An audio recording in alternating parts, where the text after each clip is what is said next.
नमस्कार। देश प्रदेश के इस खास शो में आपका बहुत बहुत स्वागत है। मैं हूं आपके साथ जया कौशिक। दिल्ली विधानसभा में कल पहली बार उपराज्यपाल के अभिभाषण के दौरान यहां पर जबरदस्त हंगामा हुआ और हंगामे की शुरुआत बीजेपी ने की। बीजेपी विधायक अरविंद केजरीवाल के इस्तीफे की मांग कर रहे थे।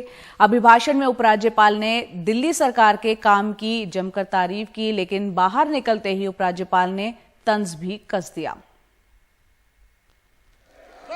ये इतिहास में पहली बार हुआ जब दिल्ली के उपराज्यपाल के अभिभाषण के पहले बीजेपी विधायकों ने मुख्यमंत्री अरविंद केजरीवाल के इस्तीफे की मांग के साथ हंगामा शुरू कर दिया और उपराज्यपाल को बोलने से रोक दिया।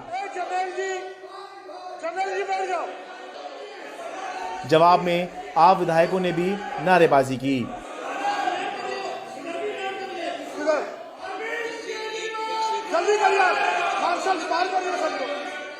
विधानसभा अध्यक्ष ने बीजेपी विधायकों को मार्शल आउट किया तो बीजेपी विधायकों ने विधानसभा परिसर में विरोध प्रदर्शन किया। यही नहीं, उपराज्यपाल की गाड़ी का घेराव भी किया। आम आदमी पार्टी के विधायकों ने हमारे राष्ट्रीय नेताओं के बारे में अभद्र टिप्पणी की, हमने उसका विरोध किया। परंपरा के मुताबिक उपराज्यपाल ने अपने अभिभाषण में दिल्ली की केजरीवाल सरकार के कामों की जमकर तारीफ की। सदन के अंदर उपराज्यपाल ने सरकार की तारीफ करने की परंपरा को जारी रखा तो सदन के बाहर स्वाभाविकता बरकरार रही।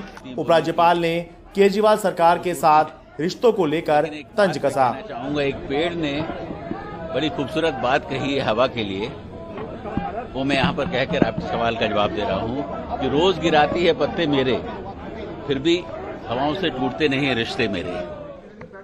उपराज्यपाल के तंज का मुख्यमंत्री अरविंद केजरीवाल ने कुछ इस तरह जवाब दिया। 2 करोड़ लोगों ने अगर किसी सरकार को चुन के भेजा है तो उस सरकार को काम करने देना चाहिए। विधानसभा में उपराज्यपाल के अभिभाषण के दौरान बीजेपी विधायकों के हंगामे का मामला विधानसभा की एथिक्स कमेटी को भेज दिया गया है।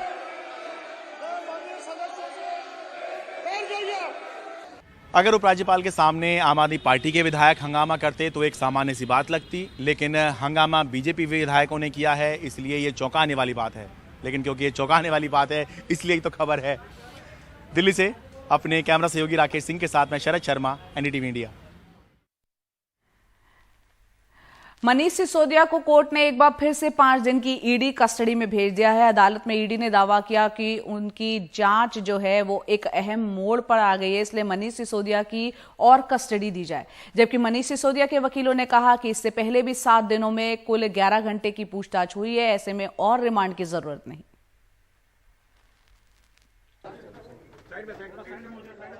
मनीष जी, एक और केस हो गया है सीबीआई का, आपके ऊपर क्या कहेंगे सर? मनीष जी, हफ्ता भर ईडी की हिरासत में रहने के बाद शुक्रवार को मनीष सिसोदिया को अदालत में पेश किया गया और ईडी ने 7 दिन की और रिमांड मांगी। ईडी की दलील थी कि हिरासत के दौरान मनीष सिसोदिया के बयान लिए गए हैं और 3 लोगों से आमना सामना करवाया गया है। कुछ और अहम लोगों से आमना सामना करवाना है, मोबाइल डेटा और मेल का डंप लिया है, उसका परीक्षण करना है। जांच अहम मोड़ पर है, इसलिए मनीष सिसोदिया की और कस्टडी दी जाए।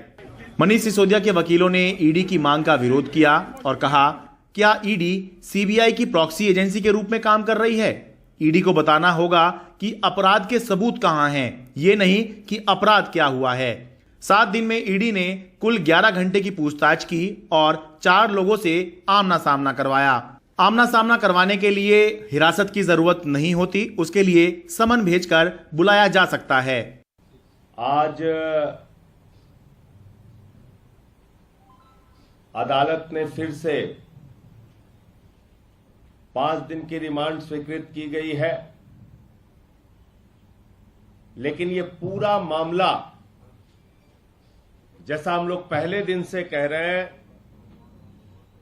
राजनीतिक द्वेष के कारण ये पूरा मामला दिल्ली की सरकार को बदनाम करने के लिए, दिल्ली के शिक्षा मॉडल को डिरेल करने के लिए 10 वर्ष के इतने कम अंतराल में पूरे भारत की राजनीति में किसी भी राजनीतिक दल के चाल चिंतन चेहरे चरित्र में इतना बड़ा बदलाव नहीं आया होगा या इतना बड़ा अधःपतन नहीं दिखाई पड़ा होगा जितना अपने को नई राजनीति के स्वयंभूत घोषक बनकर, यानी self proclaimed one and only champions of new politics बनकर जो पार्टी आई थी, उसने जितनी नए नए प्रकार के रंग रूप बदलते हुए अपने मूल्यों में परिवर्तन दिखाया है, ऐसा भारत की राजनीति में कभी देखने को नहीं मिला। दोनों पक्षों की दलील सुनने के बाद अदालत ने मनीष सिसोदिया को और 5 दिन के लिए ईडी रिमांड पर भेज दिया।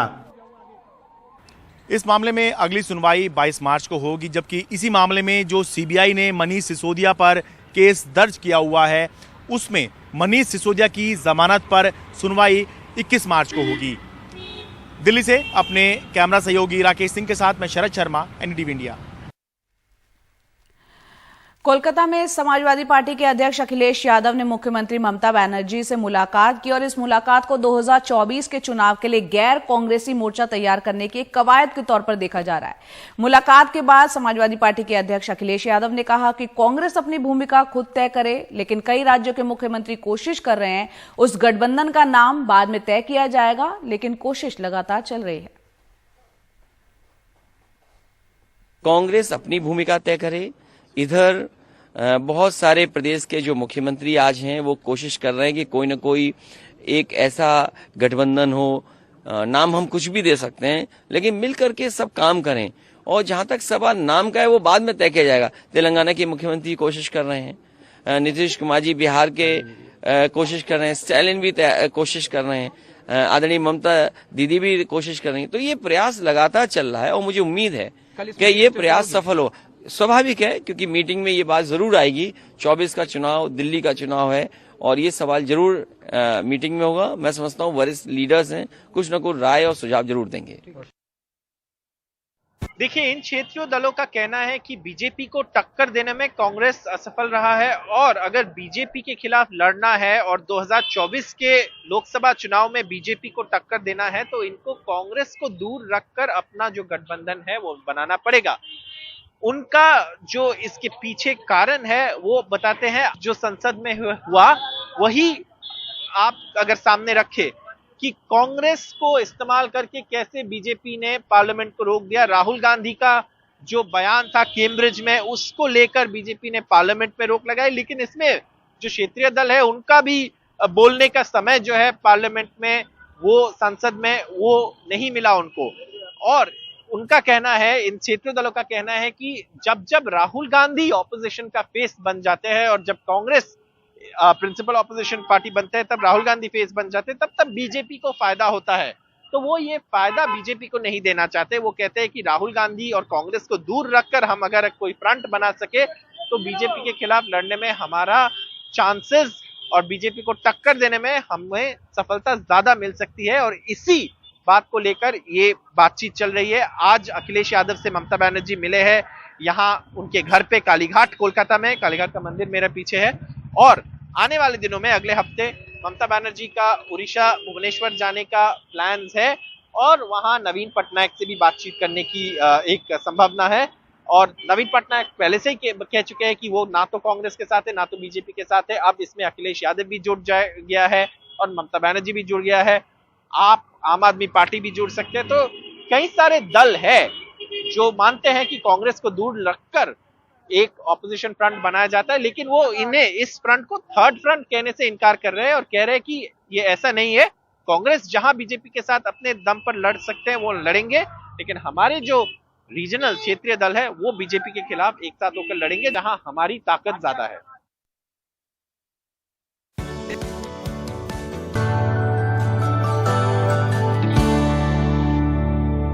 महाराष्ट्र के उप मुख्यमंत्री देवेंद्र फडणवीस की पत्नी अमृता फडणवीस को धमकी और रिश्वत की पेशकश मामले में एक नया खुलासा हुआ है।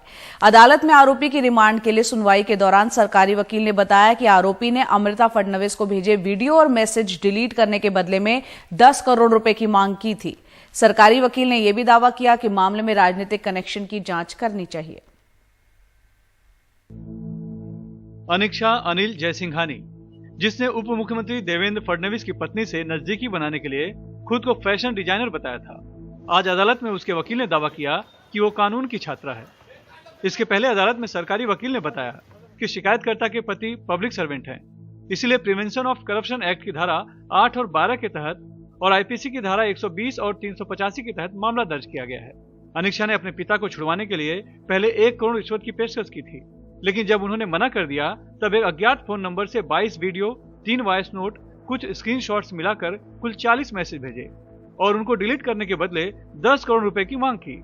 सरकारी वकील ने यह भी बताया कि उसके पिता अनिल जयसिंघानी पर कुल 17 मामले दर्ज हैं, जिसमें से 7 में वो फरार है।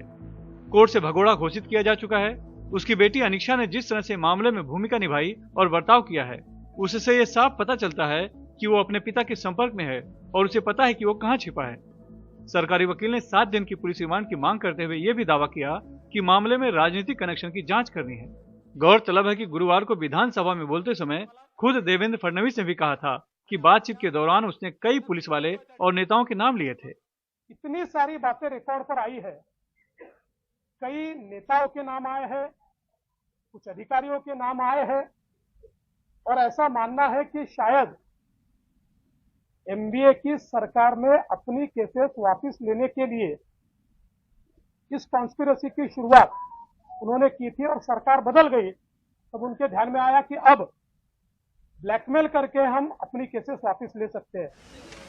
रिमांड के लिए सुनवाई के दौरान बचाव पक्ष की तरफ से कहा गया कि आरोपी अनिल जयसिंघानी के खिलाफ दर्ज 17 में से 13 मामले सेटल हो चुके हैं। बेटी का उन मामलों में नाम भी नहीं है। बचाव पक्ष ने गिरफ्तारी के लिए कानूनी प्रक्रिया पूरी नहीं करने का आरोप भी लगाया। वकील ने आरोपी को कानून की छात्रा बताते हुए परीक्षा का हवाला देते हुए उसे कम से कम पुलिस हिरासत देने की मांग की।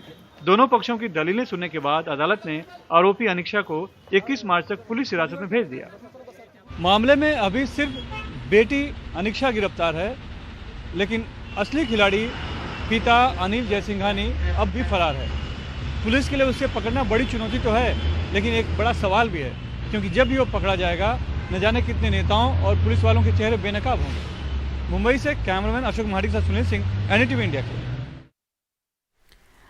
और मुंबई शहर में किस तरह से जहरीली हवा आसपास बढ़ती चली जा रही है। नवंबर महीने से अब तक मुंबई शहर की जहरीली हवा लोगों को परेशान कर रही है, सेहत पर वो भारी पड़ रही है। जनवरी से अब तक की बात करें तो करीब 70 दिन ऐसे रहे हैं जब हवा खराब से गंभीर श्रेणी में रही।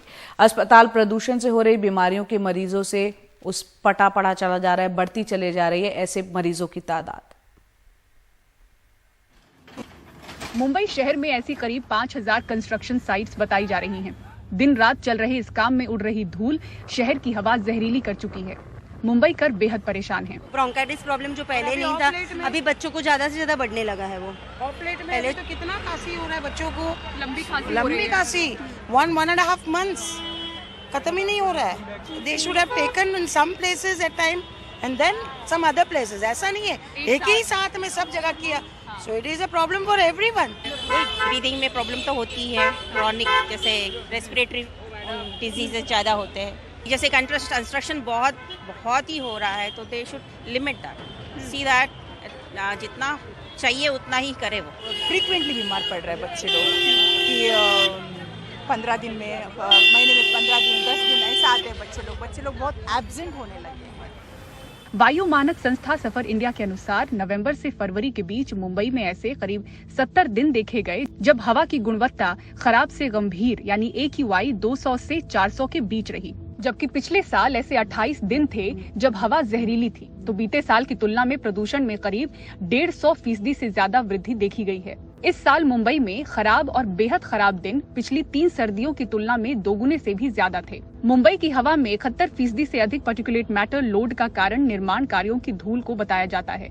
शिंदे सरकार में मंत्री दीपक केसरकर ने भी स्वीकार किया है कि बड़े पैमाने पर निर्माण कार्य शुरू होने की वजह से मुंबई महानगर क्षेत्र की हवा खराब हुई है। नियंत्रण के लिए एक समिति का गठन हुआ है। रविवार 19 मार्च को एक विशेष बैठक भी बुलाई गई है। प्रदूषण से होने वाली तकलीफें लोगों को अस्पताल पहुंचा रही हैं। काफ़ी पेशेंट जिनको सर्दी जुकाम बुखार होता था उनको कफ परसिस्टेंट कर रहा है 4 से 6 हफ्ते तक। पहले कभी भी कफ था तो वो मुश्किल से 1 हफ्ता या 1.5 हफ्ता चलता था, अभी 4 से 6 हफ्ते तक परसिस्टेंट कफ के पेशेंट आए जा रहे हैं। स्पेशली जो पेशेंट क्राउडेड एरिया में जाता है, स्पेशली जो पर्सन COPD के हैं, अस्थमा के हैं, एलर्जी के, उन लोगों में ये एयर पॉल्यूशन की वजह से थोड़ा तकलीफ हो रहा है। तो जिस तरह से H3N2 के केसेस आ रहे हैं, H1N1 के केसेस आ रहे हैं, उसमें पॉल्यूशन अगर बढ़ता है, एयर पॉल्यूशन स्पेशली, वो डेफिनेटली बहुत ज़्यादा नुकसान करने लायक होता है। इसीलिए अभी 2 दिन पहले मेरी खुद की म्यूनसिपल कमिश्नर मिस्टर चहल साहब से मीटिंग हुई, डिस्कशन हुआ। उन्होंने पूरी एक कमेटी बनाई है कि मुंबई में कैसे एयर पॉल्यूशन को कम किया जाए। जो कंस्ट्रक्शन साइट है, जो रोड कंस्ट्रक्शन हो रहा है, बिल्डिंग कंस्ट्रक्शन है, वहाँ पे क्या ऐसे मेजर्स किए जाए कि ताकि एयर पॉल्यूशन कम से कम हो। बीते 4 महीनों में ऐसे कई दिन रहे जब देश की आर्थिक राजधानी मुंबई की हवा दिल्ली से भी ज्यादा जहरीली रही। बीती सरकार में ही प्रदूषण को कंट्रोल में लाने के लिए एक्शन प्लान तो बना था, कभी इस पर अमल नहीं हो पाया और आज हालत ऐसी है कि लोगों को अस्पताल के चक्कर काटने पड़ रहे हैं। मुंबई से कैमरा पर्सन धनेश के साथ पूजा भारद्वाज, NDTV इंडिया के लिए। प्रधानमंत्री ने कल एक गाने को ट्वीट किया, केसरिया रंग। इस गाने में क्या कुछ खास था, देखते हैं इस वीडियो में। వెన్నీలయున్న తారమే రాసే ఉంటాడే నా నుదుటి రాతలనే కేసరియా రంగు నిన్న సంగవు ఊయిరానా ఏండ్రాల్ అది పోదువే కేసరియా తేరా ఇష్క్ है पिया